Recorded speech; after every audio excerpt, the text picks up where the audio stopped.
Hello beautiful people, Nick here with another collaboration video for you guys. Up for today, I'm going to show you how I took my model from this to this, and this is a collaboration with the amazing Darby over at SurvivingBeauty2. Definitely check her out. She is an amazing makeup artist, and we decided we wanted to get together and do makeup on a model for you guys today. So all products that I use will be listed down below, so definitely check there. I'm going to go ahead and start with her brows first. I like to start with the brows and get that shape together. So I'm using a MAC brow pencil, and I'm using hair-like strokes to get the shape of her brow first. Once I have the shape of her brows, I'm going to go ahead and fill in her brows using the ANASTASIA pomade and just blending that into the hair just to fill in the color just a little bit. And then I'm going to follow that up with a spoolie to brush out any harsh lines and to kind of give the brows a natural look. After that, I'm just going to go ahead and follow up with concealer. It's about a shade lighter than her complexion. I'm going to make sure that I blend that out so that it's not too harsh. I will not be applying any concealer to the top of her brows. So first thing that I'm going to do is go ahead and prime her eyes, and I'm using the LA Girl primer to prime her lids, and I'm going to blend that out with my fingers. And then the first color that I'm going to use is actually a powder that's the same color as her skin. It's a setting powder actually, and I'm applying that in the transition area, and then I'm going to follow that up with a reddish brown eyeshadow into the crease, and also blending that into the transition area to warm up the eyes just a little bit. So I'm going to take a very dark brown and apply that to the outer and inner corner of her eye, and sweeping that into the crease just to give some depth to the eye. And I'm going to leave that space in the middle open because I'm going to take a blue eyeshadow and apply that right in that space that I left open, and kind of blended it into the crease and into the dark brown that I applied in the inner and outer corner.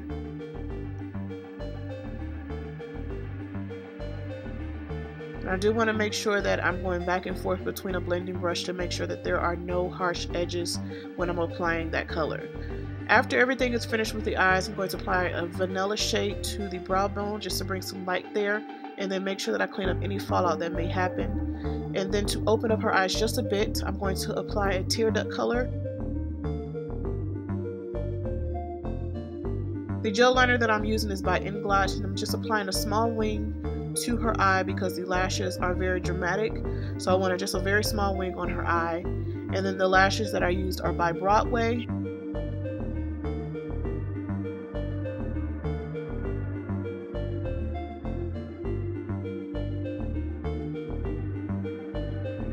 Of course, I apply my mascara afterwards so that the hairs can stick to the lashes and blend a little bit better. And then I like to apply the eyeliner to the waterline before doing anything to the face, just in case my clients tend to water. So she did have a little bit of discoloration around the mouth, so I'm doing some color correcting, and then I'm going to go ahead and apply her foundation.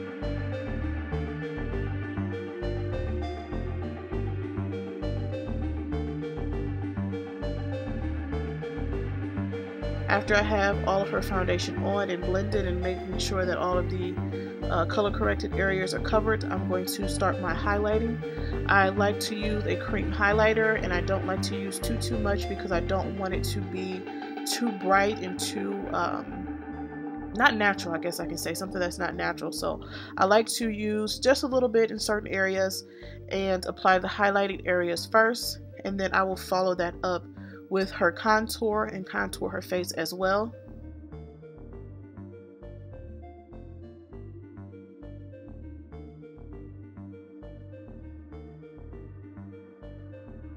After everything has been put in place, I'm going to go ahead and take my beauty blender that I used to apply the foundation and just blend out all of the highlighted areas first, and then I will move to the contoured areas and blend that out as well. You do want to take your time when you're highlighting and contouring, especially if you're using a cream. You want to make sure that everything that you're doing with this blends seamlessly. So I do a lot of blending when I'm dealing with highlighting and contouring.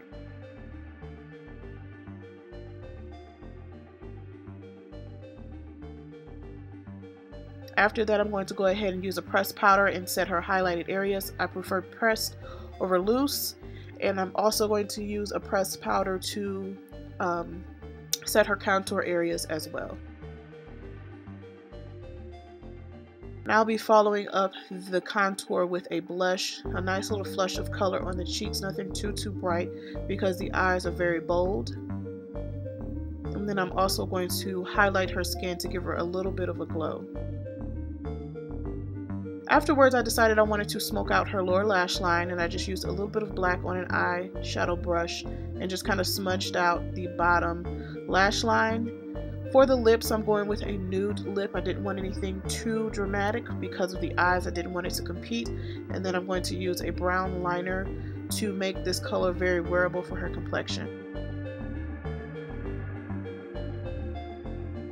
So this will complete the look, you guys. Hopefully you enjoyed this video. If you did, give it a thumbs up. Definitely check out Darby's video. She is amazing as well. And I will be sure to bring more videos to you guys like this. Thank you guys for liking and subscribing. I appreciate you guys for that. But until next time, keep it cute and classy, and I will see you guys in my next video. Bye, guys.